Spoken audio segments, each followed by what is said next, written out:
From the headlines that move us to the plays on the field and people making a difference. It's news, sports, and stories that keep our community alive. This is the heartbeat of Tampa Bay. I'm Christopher Ingram. And I'm Misty Carson. Misty, thanks for being here today. I'm so excited to be co-hosting. You're awesome. Our lovely Sarina Fazan is out gallivanting around the world again. She's in Italy. And so I appreciate you coming in. Of course, you've been a client here, and we also had you on the show a couple of weeks ago. Yes, I love coming here. It's my second home. Well, you're awesome. Yeah. So thanks again for being here. Yeah, I appreciate that. Between you and Bridget, you know, Sarina might be out of a job. She keeps taking off on me all the time. I mean, doing this or being in Italy. Right? I mean, it's a no-brainer. It's a no-brainer. I don't blame her. Yeah. We got a picture of her there with Ted. They're in Italy, and I think they're coming back tonight. So that's she'll amazing. Be back again this week. Yeah. Okay, so we have a lot of interesting stories to talk about. We have the Rays baseball stadium. That's something I've been talking a lot about here. A new angle to that story. Mm-hmm. Crude oil, the price of crude oil as a result of the Iran war going up, and we'll talk about what Saudi Arabia is saying about that. We have a funny story about some guy stealing an ambulance. Oh boy. And what else? Skyway Fishing Pier improvements. Yes. And last but not least, we have a very fun and interesting story. I'm not even going to say what it's about, but you're going to want to stay tuned to hear this one. It's a good one. You know what it is. Yes, I can't wait to talk about it. Okay, so Rays baseball. Yes. I am a huge opponent of taxpayer funding of baseball stadiums, football stadiums, any kind of stadium that is being specifically built for a private entity, a for-profit corporation, most of the time owned by people with billions of dollars in their wallets. Yes. And I have been saying over and over again, in fact, Bridget and I had an argument about this on the show when she filled in, and she said, oh, they're saying they're not going to use taxpayer dollars. And I was like, Bridget, how are they going to pay for it? Yeah, yes. they're telling you what you want to hear. Yes. Well, now the proof is in the pudding. And the Tampa Bay Times reported last week that they are, in fact, asking, they're going to go before the Hillsborough County Commission and the Tampa City Council and ask those two bodies to approve $457 million of community reinvestment tax funds, which is a sales tax that is designated for three purposes: road improvements, public buildings, and surprise, surprise, stadiums. So it's completely legal. Yes. But I always make the argument, look, if you spend $1 to build a stadium, that's $1 you don't have to fix the roads. And those monies can be designated for road improvements, which we need enormously in the Tampa Bay region, specifically in South Tampa, where I used to live. Yes. What are your thoughts on taxpayer funding of baseball stadiums? Well, it's very interesting that you say this. So I agree with you that there has to be some way to pay for these things, and they do bring a lot of money into the community. But we also need to take care of our own backyard first. So a lot more is riding on making sure that our buildings are habitational, that they're utilized, because those are businesses that could be making money that also where we live and serve and work. So I think it's super important that we don't go shucking money at things that don't help the rank and file. Exactly. Yes. And roads and bridges and water infrastructure, drainage, stormwater, we have all those problems. Let's address those things, not these vanity projects that county commissioners and city council members like to vote for because they get their name on a plaque in perpetuity. Yes. I'm opposed to it. If these people want to make a stadium, build it with their own funds. Yeah, you're bringing up a really good point. I mean, look at all the storms that we had, the back-to-back storms that we had. South Tampa had flooding, not expected. The infrastructure failed, right? So I had friends who lived in townhomes over there, didn't have flood insurance, not in a flood zone, and they got flooded. That was destroyed. We have all these people who came and moved here, and our infrastructure can't support the population because it wasn't built for the population it has now. We need a massive upgrade. In South Tampa in particular, that the stormwater system down there, and there are problems with breaks all the time, water main breaks all the time, because most of those pipes are 100 years old. Yes. And like you said, they were not built for hundreds of thousands of people. They were built for tens of thousands of people. Yes. And we just keep building and building and building, and they can't keep up. Yes. The water's got to go somewhere. Yeah. I could go on and on about that. Before stadiums. Absolutely. Yes. If everything else was perfect, okay, maybe you could convince me to do a stadium. But I mean, we don't go subsidizing other private businesses that are for profit, that are owned by really rich people. Why are we doing it with this? It's because we are not using our heads, we're using our hearts because we like sports. That's right. There's something to be said for sports teams bring community together and all that, but let's fix our roads first. Yeah, maybe they could up the fees that they're charging for the annual memberships. You know what I'm talking Like about. for the skyboxes and stuff? Yes. Yeah, and they can use some of the overflow from that. Yeah, right? Let the rich people pay for their Yeah, stadium, exactly. right? If they want to go, yes, 100%. It's not cheap going to a football game or a No. baseball game. I mean, baseball is a little bit more Affordable. And the Rays do a pretty good job of making it affordable for people and having special deals and stuff like that. But it's still, I mean, once you get there, even if you only buy $25 tickets, you know, a family of four, that's $100, and then you're going to spend at least $100 or more on hot dogs and beer and sodas. Absolutely, yeah, because one beer is $20. Yeah, it's crazy. Which is, it's absolutely insane to me. Why is that not? Why are they not in jail for that? That should be considered price gouging, shouldn't it? It should. I have no idea, but it's absolutely nuts. crazy. Yes. You have a favorite baseball team?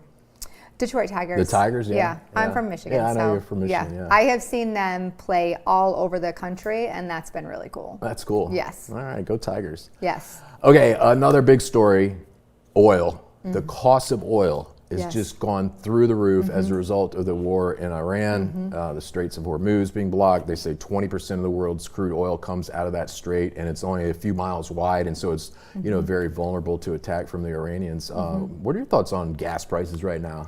So I was shocked when I got gas last week. It was up $1 a gallon. Diesel's over $5 a gallon. I'm more concerned about people. We think about what we're paying at the pump, but we don't think about all of the things that are made every single day utilizing crude oil. Right. Every plastic piece that we have, and then people talk about electric cars. We were talking about this a little bit before, but still the tires that are on it, all the plastic pieces that are in it, that's all still made from crude oil. Derived from petroleum. Yes, Absolutely. and even the unit you put in your house to charge the vehicle is made out of crude oil. You're not escaping it. With the cost of groceries going up, with everything that's happened, and then this piggybacking it, I don't know how the average American's going to be able to have any sort of life. They're going to be confined to their home, and everyone's going to have to take on another job. I'm terrified. You're absolutely right, because it's not just the cost of filling up your pump at the gas in your car, but every other thing that's a derivative of oil. And they're saying right now, as of today, crude oil is $119 a barrel. That's Brent crude, which is the gold standard. And Saudi Arabia is predicting that the price could go up to $180, maybe even $200 a barrel. Yeah, I think the highest that I remember it being was somewhere around like 165, and that was very expensive. That was when gas was a little bit over $5 a gallon. Right, that's crazy. Yeah, and people were not going anywhere. A lot of industries rely on tourism. It's important, especially this time of year. Florida. Yeah, here in Florida specifically. Also, a lot of Midwestern towns, summer is when they make most of their money. I mean, think about Michigan. Nobody goes to Michigan to visit. Winter. Yeah, nobody goes in the winter. Chicago, you think about that as well. I know some of the states are getting hit a lot harder, but I'm really nervous what that's going to do to the economy. Yeah, it's not good. It's, I am pretty much in favor of most things that President Trump does. Verdict's still out as far as I'm concerned as to whether or not this was appropriate, but clearly I think the Iranians are, they're bad people, the government over there. Yes. Iranian people, general Iranians are actually really nice. And before the Islamic Revolution in the late 70s, Iran was very secular. It was very modern and moderate. Women didn't have to wear all these crazy burqas and stuff like that. Like it was kind of like a first world country, and they're kind of third world right now. Yeah, it's terrifying. It only takes one group of people to take something over and change everything. And I appreciate that you said that. Like, we're not the only ones suffering. The people who live in that country are suffering too, because that's not that's not what they support or what they stand for. Absolutely not. Well, lighter story. This guy, I have to look his name up. 58-year-old Lane Feathergill in Sykes Creek, Florida. Okay. You know what happened? Yeah. He stole an ambulance. Stole an ambulance. He didn't even really steal it. He jumped in it and moved it a couple feet to get it out of the way of his car. All right, the ambulance was in on a call and it was blocking him in. Yes. He was like, I feel like I should own the road and I need to get somewhere, so I'm going to take the ambulance, move it out of my way with somebody in the back. The paramedics were working on someone in the back. Yes. And then they one of them got out and went and approached the guy who's in the driver's seat of the ambulance. Yes. And he ended up leaving, ran off, got in his car, hit the paramedic with his car when he left. Yes. And the police arrested this knucklehead for grand theft auto and burglary of an occupied conveyance. Yeah. If that is not proof that we are fast becoming an egocentric society, I don't know what is. It was crazy. Yeah. It's so interesting to me. It reminds me on a much lighter scale of when you're driving on the highway and then people take the merge lane. They get in the merge lane to go as fast as they can to like get in the row, because they need to get their 7 cars before everybody else so who's much more trying. important than everybody else who's trying to wait. It's so interesting to me. I have a theory about the type of person that does exactly what you just described. Okay, I love it. I want to hear People it. who drive BMWs.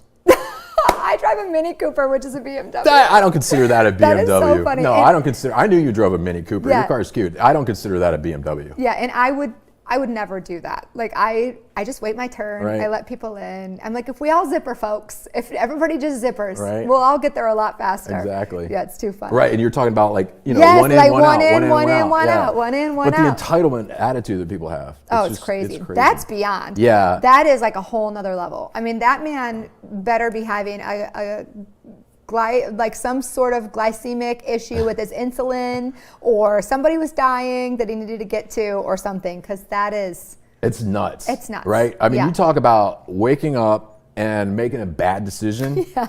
That's going to follow him around the rest of his For the life. rest of his right? life. I mean, that's probably at least a 2nd-degree felony. It's insane. Burglary of an occupied vehicle. Yeah, but think about it too, like no regard to the person in the back of the ambulance who needed emergency services. Yeah. So, and they said they were moving around in the back and everything too. They just felt the vehicle Right. move. That's insane. He's nuts. Yeah. Well, he's going to be in Crazy jail story. now. Okay, Skyway Fishing Pier. Yes, love it. It's beautiful. Have you ever been down there, gone fishing? I am not a huge fisher. No. I will throw a line in the water, especially on a charter boat. But I don't actively go to like take a pole and fish. But I do love being on the pier. Right. I love to watch people fish, do all the things. It's cool. They, the old bridge is from when the Skyway Bridge got hit by that ship back in the 80s. Mm-hmm. And for a while there, they were talking about they were going to demolish the fishing pier, what's now the fishing pier, Mm-hmm. because it's kind of crumbling. It costs a lot of money to upkeep a bridge, Mm-hmm. even though cars aren't going over it. Like the concrete can crumble and the rebar rust and all that kind of stuff.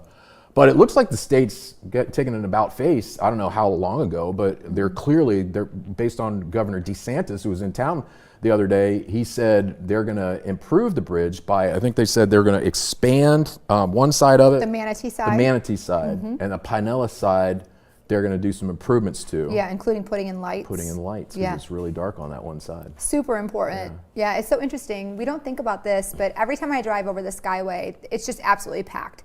And some of it is for sure people just tourist and they want to see it and it's iconic. Yeah. But some of the people fish there for their food. Yeah. Like, and to think about them not having access to that, Yeah. I mean, a lot of them eat what they catch. Absolutely. Kind of, right? And that's important to have them have access to that. Absolutely, yeah. And the pier is always packed too. Packed. I mean, literally, like almost bumper to bumper cars, Yes. people out there fishing. Yeah. Yeah. It's really cool to see. You should go down there sometime, even if you're not a fisherman per se, and Yeah. just go and walk around, because it's cool seeing what people bring in. And everybody's real friendly down there too. You can start talking to people that Yeah. normally probably wouldn't. But They don't have any commerce on there, do they? there is a bait tackle shop on the south side, on the Okay. Manatee side. I just wonder if they could fund it having some extra commerce, like a place where you could get something to eat or something to drink. Or That would be kind of cool. Yeah, that would be Yeah. really interesting. Well, you should call the governor and I suggest should. that to him. DeSantis, are you listening?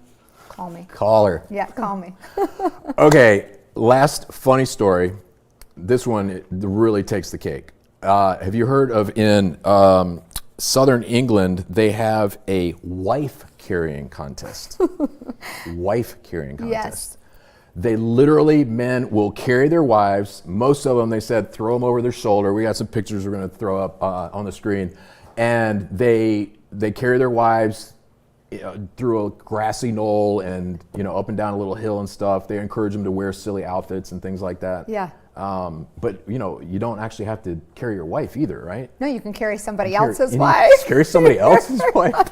Which is hilarious. The thing I found really funny about the article, first off, that they do it, and it wasn't even like they said the most common carriers, one leg on either side of their head. And I immediately thought, like, Lumi deodorant. Like, that is like, please. Deodorant is really yeah, important really today. key in this, especially with running and sweating, to do it for just a pint of ale. But they also have to weigh a minimum of 110 pounds. Right. And if not, they fill a rucksack. They have to and, like, carry add more it, weight. More Yeah. weight to make it Yeah. fair. And they also suggest that your spouse not weigh more That than was you. the best. That was the best line of the whole story. Yeah, that your wife, whoever the woman is you're Yes. carrying, should not weigh more than you. Yes, and there are world championships now for this as well. Yeah. Which is crazy. Well, and I kind of want to watch it. it would be fun, right? I have to say. Would you participate? No, I don't. You wouldn't let somebody carry you? I don't. I Because would. you can win a prize, Yeah, some ale. some beer. I will buy my own beer and I will drink it while I'm watching everybody else run. Yeah. I would be laughing too hard. Yeah. It would be ridiculous. It would be fun. Yes. It would certainly It be was a fun. great story. Well, it's been fun having you here filling in for Sarina, Thank you. It's been awesome. and we hope to have you back sometime. I would love that. All right. Yeah, thank you so much. Deal. Every story shared, Adds another heartbeat to Tampa Bay. from courage to community. We're proud to tell the stories that keep our neighborhood strong. Thanks for watching The Heartbeat of Tampa Bay. Nice job. Thank you. You're great. Thank you.